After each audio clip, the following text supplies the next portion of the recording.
Tutorials के अंदर आपका मैं एस्ट्रोलॉजर अश्विनी गौतम तहे दिल से हार्दिक अभिनंदन करता हूं। बहुत बार हमने क्लासेस में ये देखा है कि हमारे बहुत सारे स्टूडेंट्स ये बोलते हैं कि नहीं हमारी क्लासेस मिस हो गई हैं जी, हम लोग उसको कैसे पूरा करेंगे। तो उन लोगों के लिए एक बहुत ही ज़बरदस्त अपॉर्चुनिटी के तौर पर हम लोग हर लेक्चर का एक वीडियो यहाँ पर बनाने जा रहे हैं। तो आज हम डिस्कशन करेंगे अपने उसी ऑनलाइन ट्यूटोरियल्स के विषय में, ज्योतिष सीखे कैसे, ज्योतिष जाने कैसे, ज्योतिष समझे कैसे। तो आज बात करेंगे कि ज्योतिष में बेसिकली क्या होता है, उसको मैं इस बोर्ड पर आपके सामने आज शेयर करने जा रहा हूं। देखिए, हमारी कुंडली के अंदर हमने बहुत सारे लोगों को अपनी कुंडलियां दिखाई होगी, तो आपने देखा होगा कि हमारी कुंडली के अंदर कुछ इस तरह से का एक चार्ट बनता है।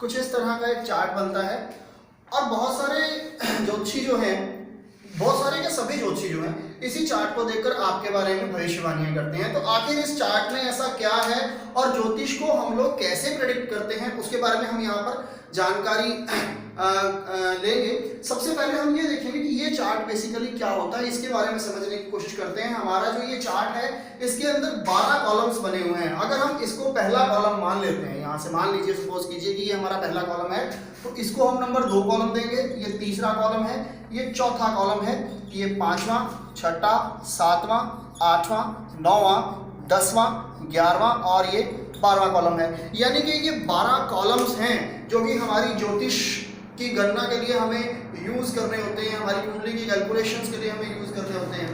ये 12 वो कॉलम हैं जो हमारी जिंदगी के अलग अलग पहलुओं से जुड़े होते हैं। ये 12 वो कॉलम हैं जो हमारी जिंदगी के अलग अलग पहलुओं को समझने में हमारी मदद करते हैं। तो आइए इनके ऊपर डिस्कशन करते हैं, इनकी डिटेल्स हम लोग देखते हैं कि ये 12 के 12 कॉलम्स हमें कहते क्या हैं। सबसे पहला जो कॉलम जिसे हमने 1 नंबर दिया है, इसको हम लोग लगन बोलते हैं। यानी कि हमारी कुंडली की शुरुआत जो है इस लगन से होती है, इस कॉलम से होती है, और इसको हम तन भाव भी बोलते हैं, यानी कि हाउस ऑफ बॉडी। आपके शरीर का भाव जो है वो ये पहला भाव है। यहाँ पर दूसरा जो भाव है वो आपका धन भाव है। दैट मीन्स कि फाइनेंशियल स्टेटस को देखने के लिए आपको इस हाउस का यूज करना है। तीसरा जो भाव है ये आपका जो है ये पराक्रम का भाव है, यानी कि आपका करेज, आपकी मेहनत, आपकी हिम्मत जो है हम इस भाव से देखते हैं, इस कॉलम से देखते हैं।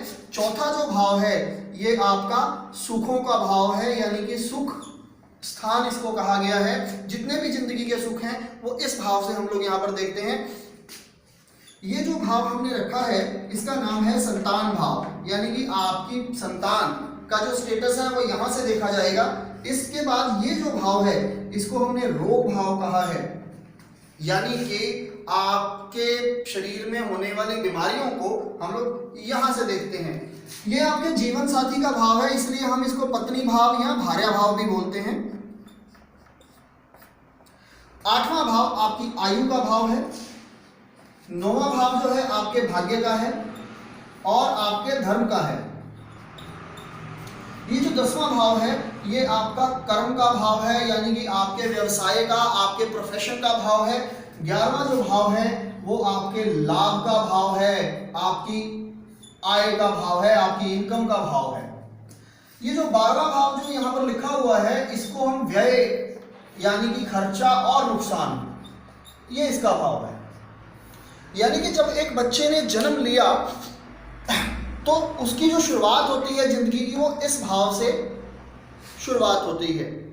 अगर इस कुंडली को एनालाइज किया जाए तो इस कुंडली में हमारे ये 12 भाव हैं जिनके नाम जो हैं हर कुंडली के लिए फिक्स किए जाते हैं। हर कुंडली में ये 12 के 12 भाव जो होते हैं वो फिक्स होते हैं।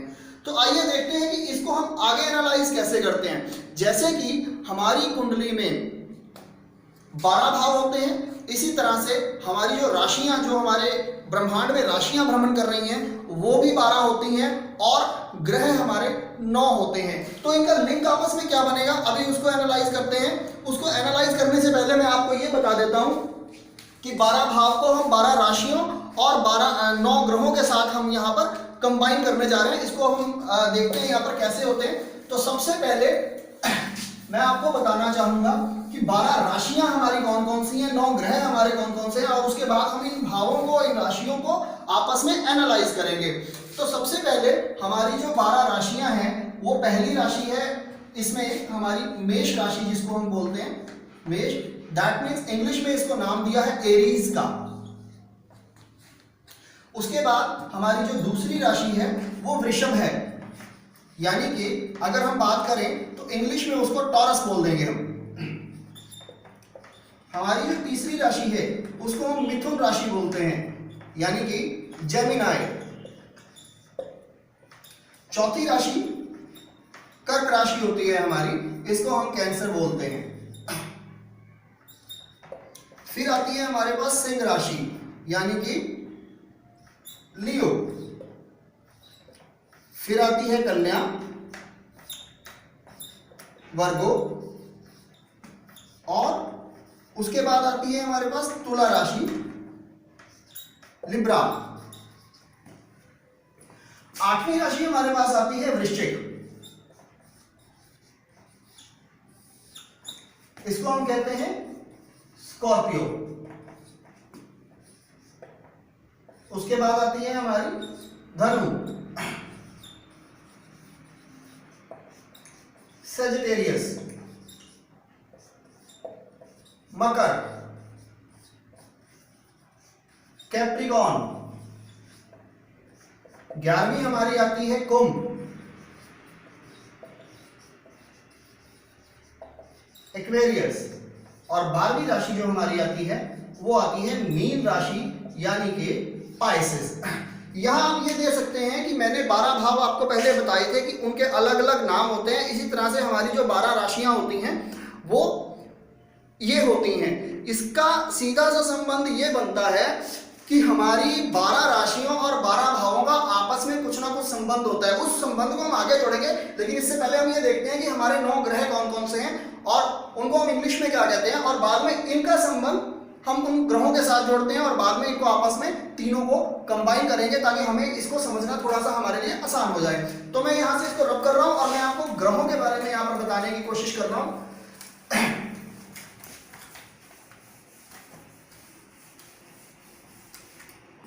हमारे जो 9 ग्रह होते हैं उनमें सबसे पहला जो ग्रह है वो है सूर्य,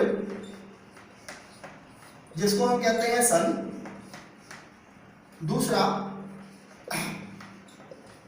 चंद्रमा, इसको हम कहते हैं मून। उसके बाद आता है हमारा मंगल, मार्स, बुध,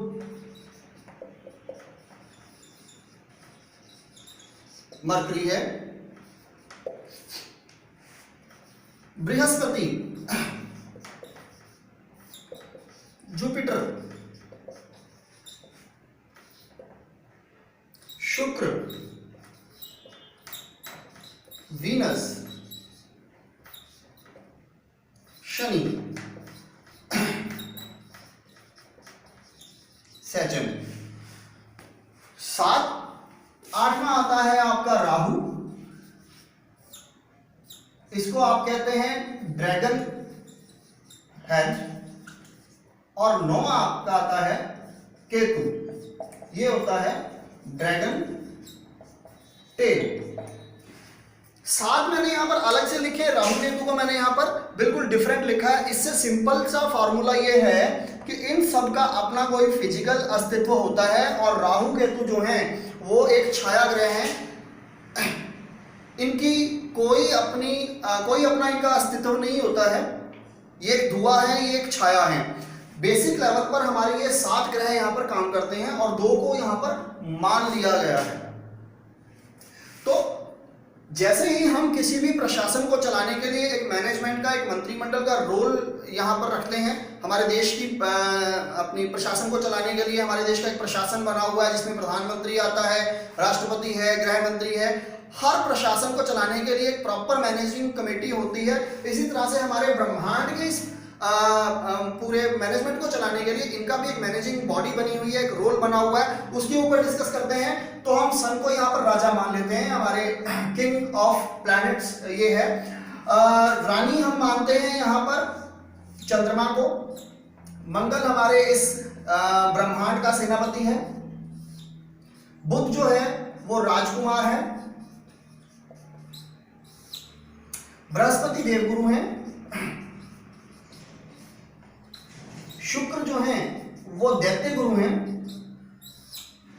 शनि जो हैं वो सेवक भी हैं और न्यायाधीश भी हैं।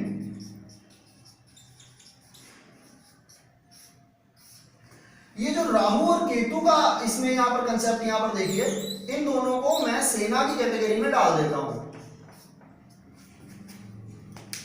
इसका सिंपल सा साधारण सा संबंध ये है कि हमारा ये प्रॉपर मंत्रिमंडल बना हुआ है, हर एक प्लैनेट का एक डिपार्टमेंट है, वो अपना रोल यहां पर प्ले करता है यहां पर। तो चलिए अभी हम इन तीनों को आपस में कंबाइन करते हैं, आपस में जोड़ते हैं, यानी कि हमारे भाव, हमारी राशियां और हमारे ग्रह। चलिए देखते हैं इनका कॉम्बिनेशन हमारा आपस में कैसे बनता है।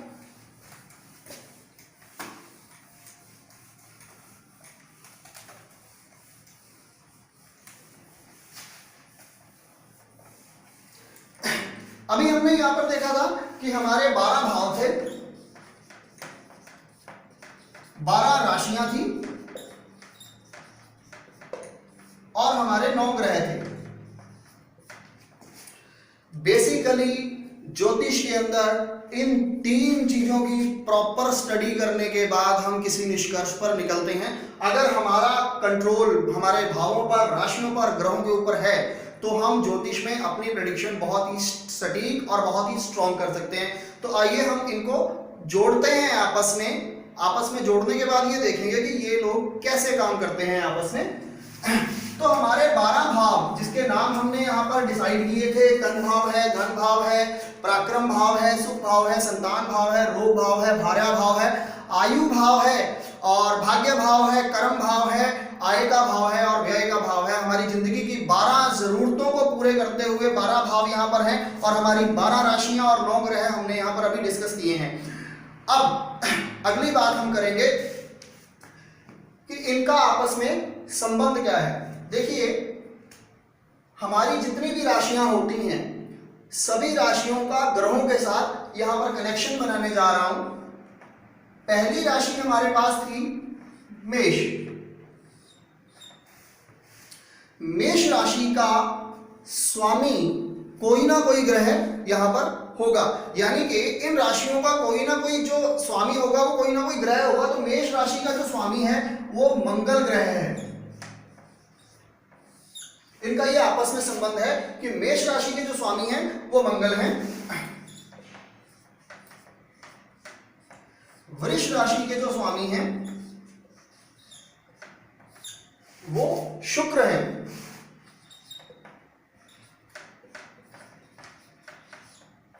फिर हमारे पास 3 नंबर राशि आती थी जिसको हम कहते हैं मिथुन राशि। मिथुन राशि के जो स्वामी हैं वो बुध हैं यहां पर। उसके बाद हमारी अगली राशि आती है कर्क राशि। तो कर्क राशि के जो स्वामी हैं वो चंद्रमा हैं। फिर हमारे पास आती है सिंह राशि। सिंह राशि के जो स्वामी हैं वो सूर्य हैं। सिंह के बाद आती है हमारे पास कन्या राशि। कन्या राशि के जो स्वामी हैं वो बुध हैं। कन्या के बाद हमारे पास अगली जो राशि आती है जिसको हम कहते हैं तुला राशि। तुला राशि के स्वामी भी शुक्र हैं। उसके बाद आती है हमारे पास वृश्चिक राशि। वृश्चिक राशि के जो स्वामी हैं वो मंगल हैं। धनु राशि देवगुरु बृहस्पति। मकर राशि शनि। कुंभ राशि शनि। और उसके बाद मीन राशि, इनके स्वामी जी हैं वो भी देवगुरु बृहस्पति हैं। तो यहां हम देख सकते हैं कि हर राशि का संबंध किसी ना किसी ग्रह के साथ यहाँ पर बन चुका है, यानी कि हर राशि का कोई ना कोई स्वामी ग्रह होता है। अब सोचने वाली बात यहां पर यह है कि अगर मैं सूर्य और चंद्रमा को छोड़ दूं, सूर्य और चंद्रमा को छोड़ दूं, तो सभी जितने भी ग्रह हैं उनके पास दो दो राशियों का आधिपत्य है। यानी कि अगर मैं मंगल की बात करता हूं तो मंगल मेष के साथ वृश्चिक के स्वामी है, शुक्र की बात करता हूं तो वृष के साथ तुला के स्वामी है, बुध की बात करता हूं तो मिथुन के साथ आपका ये कन्या के स्वामी है, चंद्रमा सूर्य नहीं है। और इसी तरह से बृहस्पति जो है धनु और मीन के स्वामी है, शनि जो है मकर और कुंभ के स्वामी है। यानी कि हर ग्रह जो है वो दो राशियों का स्वामी होता है। आज के लिए हमारा इतना ही टॉपिक है। अगले वीडियो में हम ये डिस्कस करेंगे कि इन दोनों का संबंध तो बन गया है यहाँ पर, अब इनको भावों के साथ कैसे जोड़ते हैं। भाव अगर हमारे जुड़ जाएंगे तो हमारे पास अलग अलग लगन के लोगों के लिए अलग अलग डिपार्टमेंट्स इन ग्रहों के बट जाएंगे। अगले वीडियो में हम उसके लिए तैयार हैं और आपको अगले वीडियो में हमारा यही कंसेप्ट आएगा। धन्यवाद।